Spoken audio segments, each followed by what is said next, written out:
Hey guys, Tyler here. Got a few pickups today, so I thought I'd knock out a quick pickup video before I go get my food and watch a movie tonight.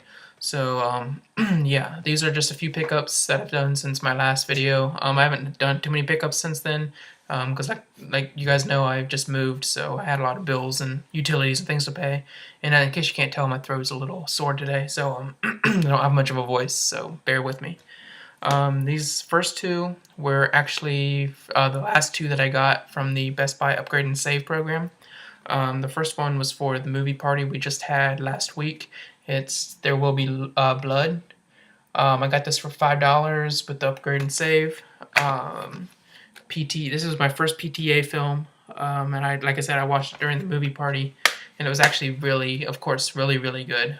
Daniel Day-Lewis is amazing. It's really amazing how he can go from a film where he's playing one of the most despicable characters I've ever seen written, and then he could turn around 6 years later and play one of the most beloved figures in American history and do him complete justice. That just really goes to show how great of an actor Daniel Day-Lewis is. Definitely the best actor of his generation, if not ever. Speaking of a well-acted film, my next one, I kind of felt guilty about doing this because I paid more for this than I would during another sale. It's going to be happening sometime in the next few months, but I didn't care. It was the last day of Upgrade to Save, and my Best Buy was pretty much completely out of $5 Blu-rays that were not sucky. So I bit the bullet and got this for $5 off. I paid $24 for it. It's the Criterion of 12 Angry Men. I'm actually replacing the DVD version of this. I watched this either the night I got it or the night after, I forget now. And of course, it's really good. I've seen it 3 or 4 times now. By Lumet. It's one of my favorite directors, as I mentioned in my last video. So yeah, just a great movie, great cinematography, great story, amazing cast, especially Henry Fonda, but the rest of the cast is amazing too, even though they're not really well known. Just a great classic film. And then these next 3 I got from Best Buy today. The first 2 of them are new releases, which is why I went in the first place. And then another one I was obliged to pick up, and you guys will know why as soon as you see it. Obligated to pick up, I guess, not obliged. So the first is my favorite film from 2012, which is St. Locks. I saw almost 24 films in 2012. This is my favorite. This is one of my most anticipated Blu-ray releases ever, and I was finally able to get it today since I got paid. And it's The Perks of Being a Wallflower, directed by Stephen Chbosky, who wrote the original novel, and starring Logan Lerman and Ezra Miller and Emma Watson. This movie, maybe it's just because I might be biased because I was such a huge fan of the novel and it affected my life in such a way, but this movie is unspeakably perfect. Everything about it is just amazing. Logan Lerman, I love Logan Lerman. He's such a great young talent.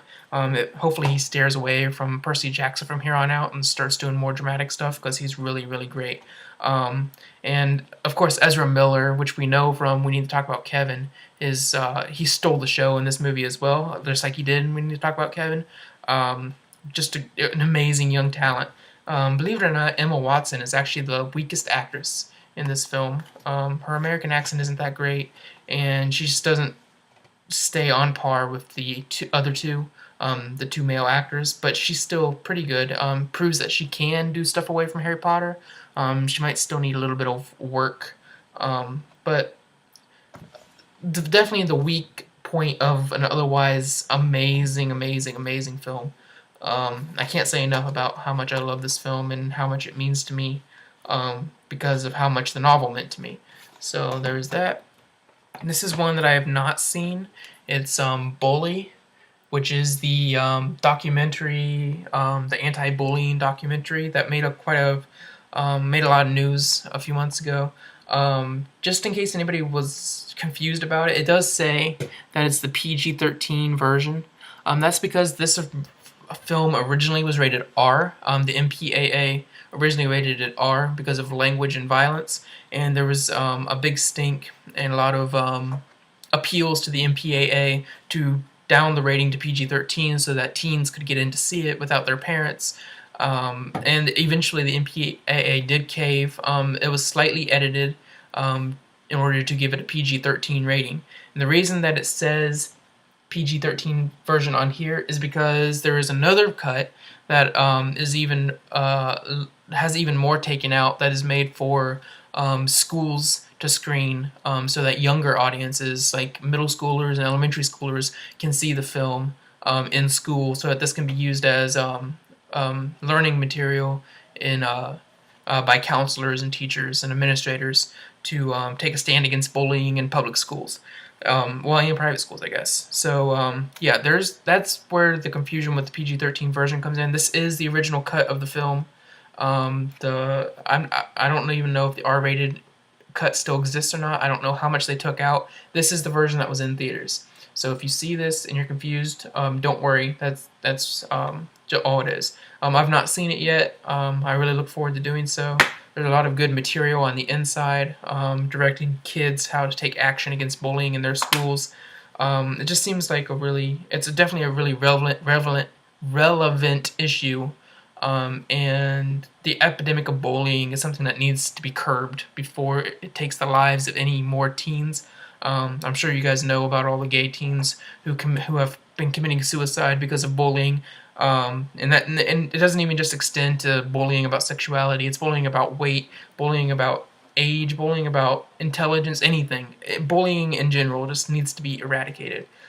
Is an issue that that everybody recognizes and everybody says that they want to work towards doing something about, but it's something that people don't really want to talk about in depth. I feel like Bully, the film, is going to do that, and I think it's about time, honestly. And then this one I got, and this is the one that I was obligated to get because I saw it and it was $9.99. And of course, Best Buy never had it during the upgrade and save. It wasn't until after the upgrade and save that they got it, when I could have gotten it for $5. But it's another Scorsese. So as most of you guys know, I'm working on getting all the Scorsese Blu-rays, so I had to pick this up. It's The Aviator with Leonardo DiCaprio. Like I said, I had no choice. I had to pick this up. It's one that I hadn't had yet, and I haven't seen it either. So now I have it. So that leaves only a few, some of the more rare ones to get.